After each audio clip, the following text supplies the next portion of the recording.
process their payrolls after the 15th of the month. So we hope by the 15th of March, Your Excellency, you will have you will have assented to the new affordable housing bill. We also have regulations. I know CS Nakumisha has been working very hard, taken the health laws regulations through public participation, and we expect that will also be coming before the House, both houses this time. We also have a number of bills that are in the Senate, especially touching on agriculture, critical bills, and I know the Honorable Aaron Cheruiyot will be speaking to some of those. Your Excellency, in conclusion, let me take this opportunity to also thank members of our cabinet who have been very diligent. I know there are many cabinet secretaries who have not had time to come before the House with the amended standing orders to answer to questions and statements. At times, because many of the questions that will be processed will touch on a few critical areas: energy, education. I know CS Machogu has been there quite a number of times. Roads, and of course, security. I know CS Kindiki has also been there quite a number of times. There also have been issues to do with human-wildlife conflicts, and those, the ministers in charge of tourism have also had an opportunity. There are many others who have not had an opportunity. We are making efforts to make sure that you find an opportunity. I will not encourage you to go the Margaret Thatcher regime way, where there was a scandal that was called Cash for Questions, where cabinet secretaries would pay members of the House of Representatives to ask questions so that you may be able to come and answer them. But we, in the leadership, will make sure that whenever there is a question that touches on any of your departments, for those cabinet secretaries who have not had the opportunity to appear before the House, to be able to prioritize those particular ministries to come before the House. Lastly, is to request our cabinet secretaries, every time you find an opportunity to come and answer to a question or to a statement requested by a member of Parliament, please take that time as also an opportunity to espouse on government policy. And maybe, for instance, I don't know, CS Elliot Owalo has not been there, for instance. If you get an opportunity to answer to a question, take that opportunity to also challenge us as members of Parliament to also be a bit quick in pushing through government agenda, especially something like the ICT hubs. It's a perfect opportunity to come and speak to members of Parliament and to the country, because you have almost a whole hour on TV free of charge. So it's a very good opportunity to also use that to espouse on government policy and push our agenda and market our agenda to the people of Kenya. And I hope many of you who have that opportunity this year will make use of that time in the House. It doesn't harm to talk to us, to generate questions on your behalf. If there's something that you want to come and speak to, if there's something on mining, and CS Mvuria, you have not seen anybody asking a question, if you talk to me, I can get a member of Parliament to generate a question that will offer you an opportunity to come and espouse on what you want to do on the agenda of mining. Si swali ni swali. Na kwenye inatoka, sio hoja, bora ni ujumbe ifikie wenye inafaa kufikia. And by speaking to members of Parliament from the floor of the House, you will also have an opportunity to speak to the country at a prime time when many Kenyans are watching. And I'm happy cabinet secretaries like the Honorable Kipchumba Murkomen has done very well in taking advantage of even very difficult questions. I remember when there was a question on the allocation of resources to roads, and CS Murkomen was able to turn around the question and put it back to Parliament itself. And I remember when he left the House, those of us who are members of the Budget Committee and the Roads Committee were pleading with Honorable Murkomen to please not appear back in the House. On the Kamukunji, he promised that he would even want an opportunity to have a Kamukunji with members of Parliament. So I want to encourage other cabinet secretaries, please take time, CS Florence, on the jobs in the diaspora and other opportunities, CS Owalo on the online jobs through the ICT hubs, to use the floor of the House to be able to market what we are doing as a government. Your Excellency, I know there are also some touchy issues that you'll be speaking to, issues that touch on our conduct also as members of Parliament, our participation in the House, how as members of Parliament who are on the government side ought to carry ourselves on in the House and even outside the House. We've had a number of challenges, a few of them, where, for instance, and this is a best case example, Your Excellency, we have delays in disbursement of NGCDF. And you remember the no CDF. It was no CDF, no what? No Parliament. And Your Excellency, I will often find myself on the receiving end, being the leader of the House and being the person who ought to be representing the Cabinet Secretary when he's not there. And you can imagine the situation I find myself in when we have our own members who are leading in the process of no CDF, no Parliament, and they're behind me. And across, on the other side of the floor, there's a whole brigade of our colleagues from the minority side in the same chorus. So we need to socialize ourselves now that there is no other government other than ourselves. On the floor of Parliament, there is no government. It is us who are government on the floor of the House. And therefore, even when there's an agenda that is not pro-government per se, or where we think government in a way has slackened, possibly, and I gave the case example of NGCDF because it also touches on me. And you see the way I also struggle when I'm speaking to say I don't speak for any cabinet secretary, including Professor Ndungu. I speak as a representative of the people of Kikuyu today on NGCDF. But we do so with caution so that we also do not in any way incite the House not to carry on with business. Case example, members are signing signatures to impeach a cabinet secretary on account of non-disbursement of NGCDF. And you find a member of Kenya Kwanza signing to impeach a cabinet secretary on non-disbursement of NGCDF. And it is within our right. But I just want to say, Your Excellency and honorable members, it is in our right to oversight these cabinet secretaries, but also to appreciate that all the challenges that we face as a country and as a government, there are no other leaders that we are looking up to resolve those challenges. We must be part of the solution. And I know we have had challenges with exchequer releases. We have really harassed CS Ndungu and PS Kipto on NGCDF. But I just pleading for some understanding. In fact, Your Excellency, I was engaging a number of us, a number of chairs of committees, and reminding ourselves last year, which was the second session after the elections, and when just before we did our first budget, we will all remember the first NGCDF disbursement was done at the end of February, the very first one. And by June 30th, Your Excellency, 100% of our NGCDF disbursement had been done. For the first time since I joined Parliament in 2013, it was the first time that we had NGCDF being disbursed 100%. This time, we have had the same challenges, Your Excellency. The first disbursement of NGCDF was done early January, 10 billion shillings, and the CS National Treasury has committed to a disbursement of 10 billion shillings every month to ensure that by the end of the financial year again, we have 100% disbursement of NGCDF.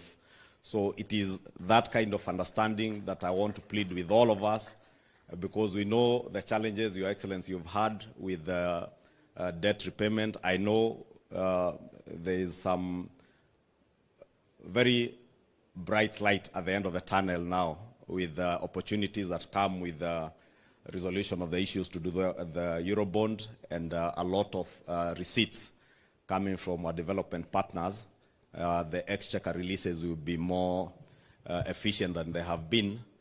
And these challenges, Your Excellency, are not just in Parliament, and that's why I thought it was fair that I raise this matter here, because I know these members of Parliament also have a lot of pressure, including myself, from our constituents, when NGCDF disbursements are late and children are waiting for bursaries.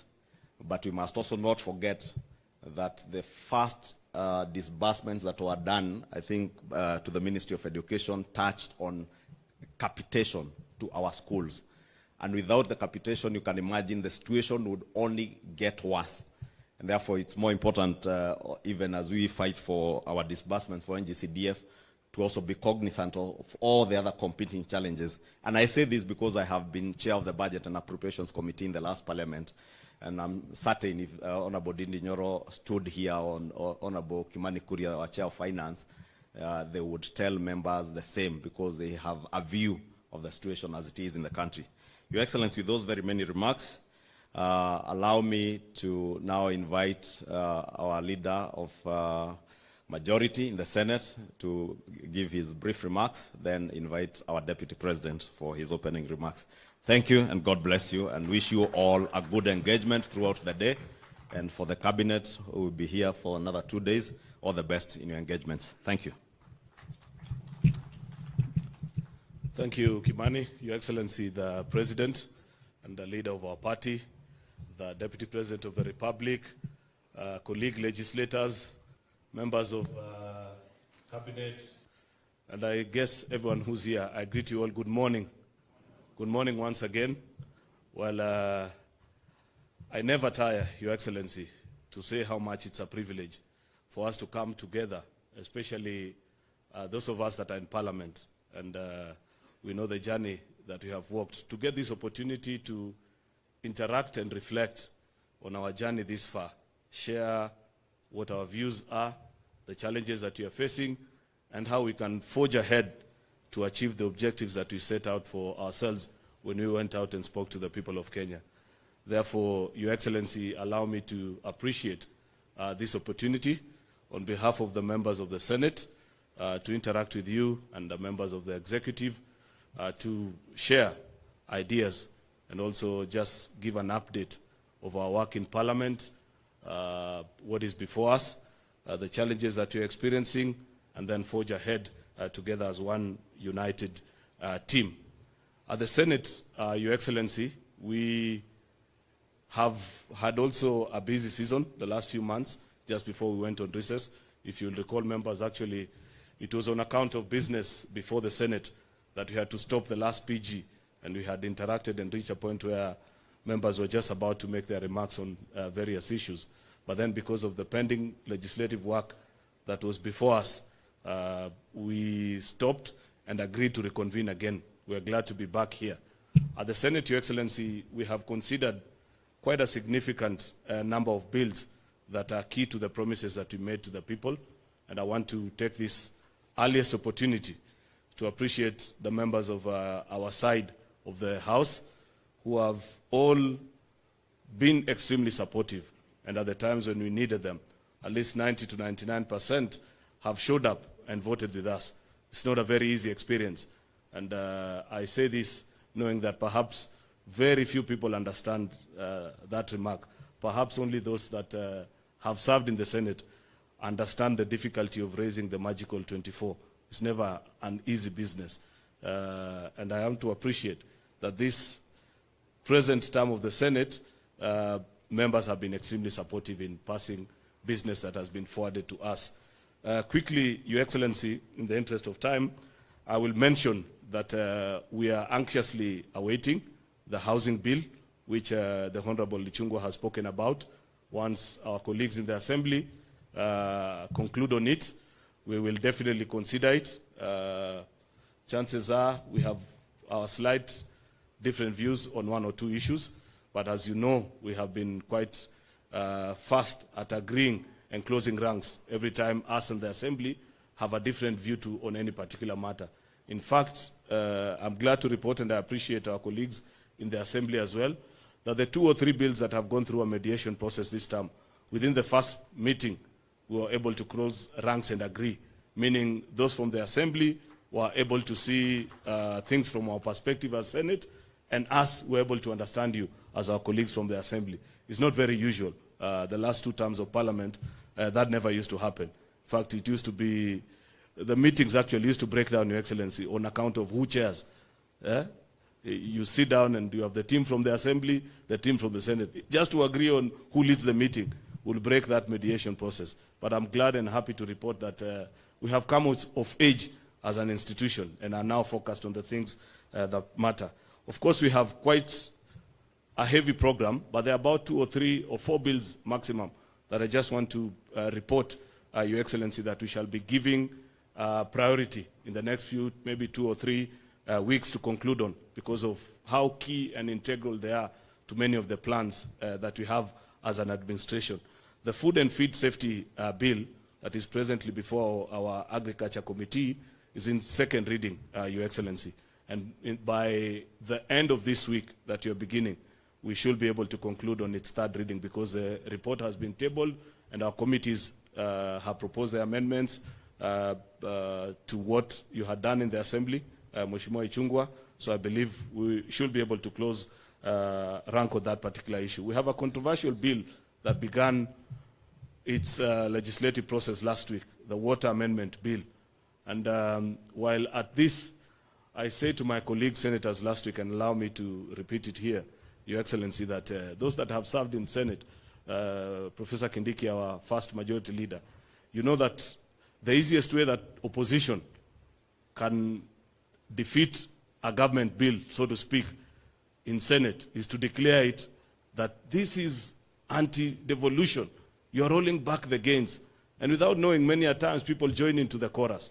And I have endeavored to remind my colleague senators that at least in the term that I have served as majority leader, I have never received a call from His Excellency, the President or his deputy, asking me that you must insist on a bill to come in a particular way. On many occasions, even when he has called to find out why did you guys change this particular provision, he has agreed with our wisdom as Senate. It is within our powers as a legislature to change whatever bill or proposal that has come from the office of the AG. Therefore, each time we consider a government bill, and I'm sure by now everybody knows what a government bill is, it is within your right to pass any amendment. But what I perhaps take great exception to is us sometimes appreciating and agreeing to a chorus that our colleagues from the minority side love initiating, and sometimes we unwittingly join and say that, in fact, if we pass this particular bill, we'll have either rolled back the gains or this or the other. It is important to declare, and I declare this in your sitting, Your Excellency, that at no particular time have you insisted that Parliament needs to transact their job in any particular way. You have given us the freedom to think and appreciate things, especially us from the Senate. On many occasions, we don't agree with our colleagues in the Assembly. And I want to tell my membership that if you bring an amendment, and for sure you can convince the rest of us all that that secures our mandate, it places counties at the forefront on many of these issues, be assured of our support from I as your leader of the majority and the leadership of the House, so that we can all progress together. That is just a pitch to propose and request our colleagues that let us maintain the 100% record that we have. There is no government bill that has come to the Senate and has been defeated on any account. We amend, that is within our mandate, and that's our business. So I expect that on this water amendment bill, and Your Excellency, you know this is a bill that allows us to keep the promise that we made on the various water institutes that are in our counties, allowing them to enter into PPP agreements. Because as an administration, and Mheshimiwa Ichung'wah has spoken to this, you know very well that we don't have sufficient resources to roll out water programs in all our counties. And the thinking that has come from the executive, which we are at liberty to make a determination and make it better perhaps, so that it looks good and is in sync with our constitution, especially appreciating the 2 levels of government, should be to support this dream and this thinking that we are able to run county programs, water programs using the PPP framework. Finally, Your Excellency, are the 3 agriculture bills that Mheshimiwa Ichung'wah mentioned. The one on coffee, that we want to streamline and ensure that coffee has its own agency, just like we did for tea. There's an amendment on the tea bill as well that was done in 2020. His Excellency, the Deputy President, knows the number of meetings he has chaired and the proposals that you gave us when we had the meeting you chaired in Kericho. We are almost concluding on that bill.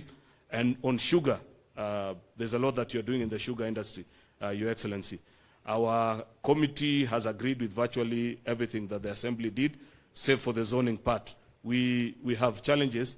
We appreciate and we agree with you that it is important to do zoning so that we can foster privatization. But the zoning formula that our colleagues in the Assembly took, we hold a slightly different view. We agree with the zoning that was proposed in the task force report that was done in the year 2020. And that's what we shall be proposing. Then, of course, we'll conclude. Finally, Your Excellencies, you know that little assignment that you gave us between the Leader of Majority in the Assembly and myself on the national dialogue. We begin that conversation today. It is important you make mention of that very difficult exercise that you gave us, because the report begins a journey tomorrow in the Senate. At 2:30, we shall begin debate. There are many things that are beneficial to us in that particular report. Therefore, I'm pitching to you that perhaps you help my members who have a very radical view on that particular report to support, and we pass it so that we do other things. Of course, the BPS is here. We know that as a Senate, we don't have an exclusive role on this budget-making process, Your Excellency, but because we are leaders, we have an opinion also. And there's something that I'd wish to share, that a concern that senators have, which we would wish to make as a request to you as a leader of the executive and as our colleagues in the Assembly as well. If you look at our counties, Your Excellency, because of many of them borrow their budgeting framework from what is done in the executive. And we have done well in managing this economy, despite all the difficult challenges that we've had. But, Your Excellency, there's something that we can improve, and we should as a team. When doing our budgets, including the BPS that has been laid, the business of setting extremely high revenue projections and budgeting on it leaves us with pending bills in our counties, and it is on account of it, Your Excellency, that we have the debt crisis that we currently continue to face. I'd wish to request, Your Excellency, that let us be realistic in our budgeting. There is no harm. I believe many of the leaders that are here have no difficulty explaining to our constituents sometimes why certain projects will have to delay, because you have led the country in appreciating that we can manage our cost chaos like you have never. So this great meeting that the President convened and insisted that we need to engage with our leaders in both houses so that we are all speaking the same language. Your Excellency, let me thank you once more for always having time to engage with elected leaders. It is your philosophy that elected leaders are very important, and you cannot get far without their input. And that is why when the executive retreat was convened, you insisted that the legislature should be here so that we discuss and not talk in the same language. Before I invite the President, I just had two things that I wanted to say. One, I want to thank our members in both houses for the support and the commitment in making sure that our legislative agenda carries the day in Parliament. And I want to say that we'll continue to engage all the time so that we are all looking at things the same way, because we serve the people of Kenya and we all belong to the same administration. Secondly, I want to ask our cabinet secretaries and principal secretaries to replicate what the President and I do when we are going out there. Anytime the President is going to a county, the planning is done together with elected leaders, especially from this side of the people who support the government. We want to ask ask our cabinet secretaries and principal secretaries, when you have some programs in a certain county, please talk to the elected leaders. Let them not hear that you are there from some boosters that have been boosted, or they are hearing from the media. It is not right. It is not respectful. Even where you are going and you have been invited by governors, you are in the national government. And these are the people we work together in the national government. Let us involve them. And if the president has time to engage them, I have time to engage them. You should also have time to engage them. And I also want to plead with our CSs and our PSs, don't relegate consultation of elected leaders to your personal assistants. Do it personally, because we do so ourselves. When we are going out, the president creates a day to engage with leaders from that region, understand the issues, agree on the program, and everything is very seamless. I do the same. So let us from here have time to talk to elected leaders, because it is the right thing to do. Again, we also want to ask the leadership of Parliament to also consider, much as you have the role to oversight government and call our ministers to Parliament, sometimes it becomes very difficult for us to work because our ministers are perpetually in the House, in different committees. I think Your Excellency will request a meeting with the leadership so that we agree on how to balance between ministers appearing in Parliament to answer questions and also be available to serve. Because sometimes even we have cabinet committees, we are not able to prosecute our agenda because ministers are in out of Parliament. But I believe with some engagement with the leadership, we can agree on an acceptable way where we allow ministers to function at the same time they appear before Parliament. Finally, on the National Government Constituency Development Fund, our members, you know for sure, and it's not a secret, that our courts wanted to do away with this fund. But our president, having been a member of Parliament, appreciating the importance of that fund, in his magnanimity, fought very hard to ensure that this fund stays. And it was the right decision, because this fund is a fund that is felt. Because one, is only 6% that goes to recurrent. Everything else goes to development. So when the government, led by our president, has a few challenges in terms of availability of exchequer because of the challenges of revenue collection, we also want to ask our members, likewise, to extend the same magnanimity when the Parliament is taking a decision on how to react when money is not available on time. I have sat with the president many times, and I want to confirm to you that he is on the neck of Professor Ndung'u and PS Kiptoo to release money to members of Parliament through the fund. And he is very clear that it should always be given a priority.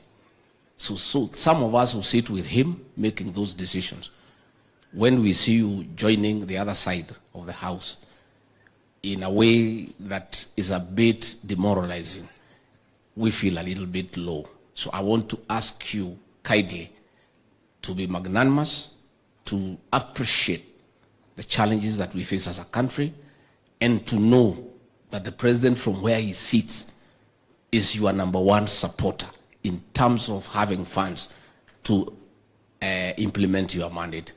I think with that understanding, it will help the situation as we move on. Finally, before I call you, Your Excellency, to address these great people, let me ask everybody here, the executive and the legislature, let us focus on helping the president to succeed. I am persuaded from where I sit that that is the most important thing in the next 2 years. Those of us who campaigned for President William Ruto give the people of Kenya hope and assurance that you transform this country and their lives. We therefore have a duty to make sure that President William Ruto and his administration must succeed. Let us spend time and focus in activities and programs